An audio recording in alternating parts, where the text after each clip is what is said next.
আজকে আমরা দেখব লেটারহেড ডিজাইন। আর যেহেতু আপনারা ভিডিওটি প্লে করেছেন সেক্ষেত্রে ভিডিওটি প্রথম থেকে শেষ পর্যন্ত দেখবেন এবং লেটারহেড ডিজাইন সম্পর্কে ধারণা নেওয়ার জন্য আমাদেরকে প্রথমে একটু ইন্টারনেটে যেতে হবে। graphicriver.net আমি ঢুকবো। আমরা graphicriver.net ঢোকার পর আমরা দেখতে পাচ্ছি যে এখানে বেশ কিছু ডিজাইনের অপশন রয়েছে, বেশ কিছু ডিজাইনের কথা রয়েছে। আমি প্রথমে প্রিন্টে যাচ্ছি। প্রিন্টে যাওয়ার পর আমরা এর আগে তৈরি করেছিলাম বিজনেস কার্ড এবং ফ্লায়ার ডিজাইন তৈরি করেছিলাম। আমি ফ্লায়ার ডিজাইন নিয়ে একটু কথা বলি আগে, তারপর আমি আপনাদেরকে লেটারহেড নিয়ে একটু বলছি। যেমন এখানে একটি ফ্লায়ার ডিজাইন দেখতে পাচ্ছি এবং এটার দাম ধরা হয়েছে $15 এবং এটা অলরেডি 22 বার সেল হয়েছে। এবং এখানে একটি ফ্লায়ার ডিজাইন রয়েছে, সেখানে $8 এবং 19 বার অলরেডি সেল হয়েছে। এবং এখানেও আমরা দেখতে পাচ্ছি একটি সিম্পল একটা ডিজাইন, আর সেটার দাম ধরা হয়েছে $7, 17 বার সেল হয়েছে।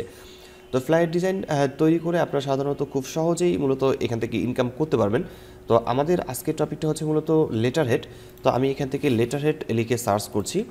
তো আমরা দেখব যে লেটারহেড আসলে কীরকম প্রাইস এবং কীভাবে তৈরি করতে হবে, আমরা কনসেপ্ট এখান থেকে নিতে পারি।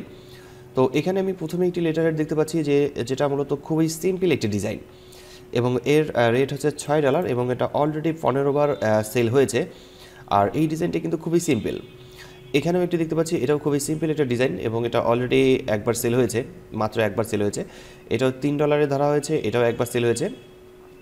তো অনেক লেটারহেডের ডিজাইন আছে যেখান থেকে যেটির কাজ মূলত আপনারা এখান থেকে কনসেপ্ট নিয়ে নিয়ে বিভিন্ন ধরনের ড্রয়িংয়ের কাজ করতে পারেন। তো আমরা আজকে এখান থেকে খুব সিম্পল একটা ডিজাইন নিয়ে ডিজাইন তৈরি করব যে লেটারহেড আসলে কীভাবে তৈরি করে।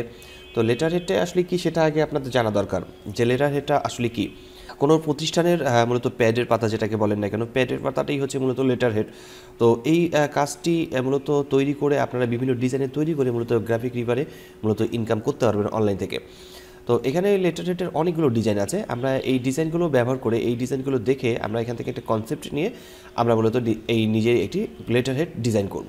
তো চলুন আমরা বেশি কথা না বলে চলে যাচ্ছি আজকে ফটোশপে গিয়ে আমরা দেখে নিই যে কীভাবে মূলত লেটারহেড ডিজাইনের কাজ করা যায়। তো আমরা ফটোশপে চলে এসেছি এবং আমরা প্রথমের দিকে ফাইলে ক্লিক করব, এরপর হচ্ছে নিউয়ে ক্লিক করছি। নিউয়ে ক্লিক করার পর যে ডায়লগ বক্সটি পাবো, এখান থেকে আমাদের প্রথমে আমরা paper size, international paper size select করছি এবং পেপার সাইজ আমরা এখানে রাখবো A4। এবং আমরা জানি যে যখন কোনো কিছু প্রিন্ট করবেন তখন সেটা কিন্তু অবশ্যই ইঞ্চিতে থাকতে হবে। এবং যেহেতু আমরা লেটারহেড তৈরি করছি, আমাদের ফাইলের নামটিকে আমরা দিয়ে দিচ্ছি লেটারহেড।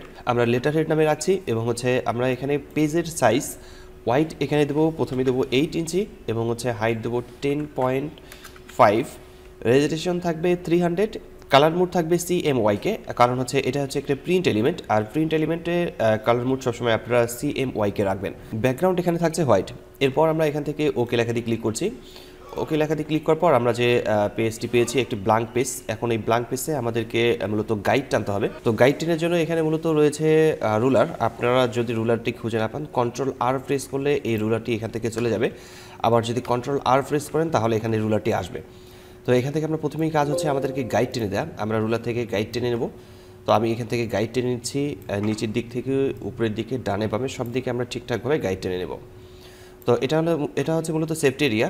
এরপর আমাদেরকে প্রিন্ট এরিয়া ঠিক করতে হবে, আর প্রিন্ট এরিয়ার জন্য আমরা চলে যাবো আবার ইমেজে ক্লিক করার পর এখানে ক্লিক করছি ক্যানভাস সাইজে ক্লিক করার পর আমরা এখান থেকে হোয়াইট করে দিচ্ছি 8.5, এরপর হোয়াইট করে দিচ্ছি 11। দেন ওকে লেখা দিয়ে ক্লিক করলে আমরা দেখতে পারবো যে আরও একটি এরিয়া চলে আসছে এবং এখানেও আমরা গাইড টেনে দেবো। আমরা এখানে ঠিকঠাকভাবে প্রপারলি গাইড টেনে দিচ্ছি। তো গাইড টেনে দেওয়া হয়ে গেলে এরপর আমাদেরকে ঠিক করতে হবে ব্লিট এরিয়া। আমরা কিন্তু এই কাজগুলো এর আগেই করেছিলাম এবং ব্লিট এরিয়া, প্রিন্ট এরিয়া কীভাবে ঠিক করতে হয় সেটা আমাদের আগেই দেখানো হয়েছিল। তো এখন আমাদেরকে কাজ করতে হবে, ব্লিট এরিয়া দিতে হবে। আর ব্লিট এরিয়া দেওয়ার জন্য আমরা আবারও ইমেজে ক্লিক করছি, এখান থেকে ক্যানভাস সাইজে ক্লিক করব। ক্যানভাস সাইজে ক্লিক করার পর আমরা হোয়াইট করে দিচ্ছি 8.75 এবং হোয়াইট করে দিচ্ছি 11.25। এরপর ওকে লেখা দিয়ে ক্লিক করলে আমরা দেখতে পারবো যে অতিরিক্ত একটি এরিয়া চলে আসছে, সেটি হচ্ছে মূলত ব্লিট এরিয়া। এখন এই অবস্থায় এখন মূলত রয়েছে এটি রাস্টার অবস্থায়, আমাদেরকে এখন এটা ভেক্টরে নিয়ে আসতে হবে। এজন্য আমরা যে কাজটি করব সেটি হচ্ছে আমরা একটা রেক্ট্যাঙ্গেল টুল নিচ্ছি এবং রেক্ট্যাঙ্গেল টুল নেওয়ার পর আমরা এটাকে পুরোটাকে এখান থেকে ড্র্যাগ করে সব দিকে ঠিকভাবে বসিয়ে দেবো। আর ফিল কালার আমরা এখান থেকে সিলেক্ট করছি হোয়াইট এবং স্ট্রোক কালার আমি এখান থেকে নান করে রাখছি। স্ট্রোক কালারটাকে আমরা আপাতত রেড রাখি, এটা বোঝার সুবিধার্থে।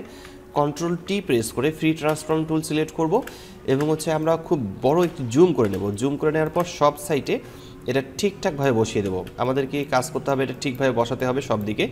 আবার এই দিকে আমি এখানে ঠিকভাবে বসাচ্ছি। এবং হচ্ছে নিচের দিকেও আমরা দেখব যে ঠিকভাবে বসানো আছে কিনা। সব দিকে আমাদেরকে ঠিকভাবে বসাতে হবে। তো আমি নিচের দিকটাও ঠিকভাবে এখান থেকে অ্যাডজাস্ট করে নিচ্ছি। তো সব দিকে যখন এটা ঠিকভাবে বসানো হয়ে যাবে, এরপর আমাদের কাজ হচ্ছে এটাকে ছোট করে নিচ্ছি, জুম আউট করে নেব, স্ট্রোকটাকে এখান থেকে নান করে দেবো এবং হচ্ছে ফিল কালার হোয়াইট থাকবে। তো এখন আমাদের এখান থেকে মূলত ব্যাকগ্রাউন্ড যেটা আমরা নিয়েছিলাম, এই ব্যাকগ্রাউন্ডটির দরকার নেই, আমরা ব্যাকগ্রাউন্ডটি এখান থেকে ডিলিট করে দিচ্ছি এবং হচ্ছে আমরা যে ফাইলটি নিয়েছিলাম এটাকে গ্রুপ করে নেব, কন্ট্রোল জিতে গ্রুপ, এবং গ্রুপের নাম আমরা এখানে রাখছি ব্যাকগ্রাউন্ড, আমি এখানে বিজি কথা লিখে রাখলাম। আমরা এটাকে আবার একটু কপি করে নেব, আমরা এই যে লেয়ারটি রয়েছে এই ব্যাকগ্রাউন্ড লেয়ারটাকে আমরা একটু কপি করে নেব, কন্ট্রোল জে, এবং এটাকে আমরা ব্যাকগ্রাউন্ডের উপরে নিয়ে যাব এবং হচ্ছে ব্যাকগ্রাউন্ড যে আমাদের গ্রুপটা তৈরি করা হয়েছিল এই ব্যাকগ্রাউন্ড গ্রুপের উপরে আমরা রাখছি এই কপি ফাইলটাকে। এর ফিল কালার আমরা এখান থেকে রাখছি নান, এবং হচ্ছে আমরা স্ট্রোক কালার এখান থেকে করছি রেড। স্ট্রোকের যে সাইজটি রয়েছে এই সাইজটিকে আমরা এখান থেকে করে দেবো 9pt। তো 9pt করলে আপনারা দেখতে পারবেন যে এখানে ব্লিট এরিয়া মূলত দেখা যাচ্ছে যে এটা একটি মূলত ব্লিট এরিয়া।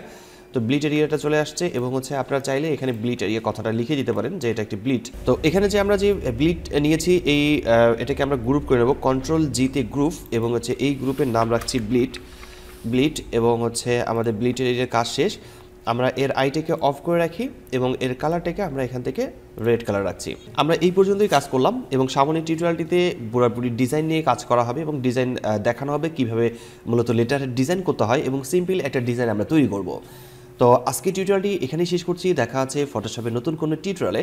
ততক্ষণ পর্যন্ত সবাই ভালো থাকবেন, সুস্থ থাকবেন। ধন্যবাদ সবাইকে, আল্লাহ হাফেজ।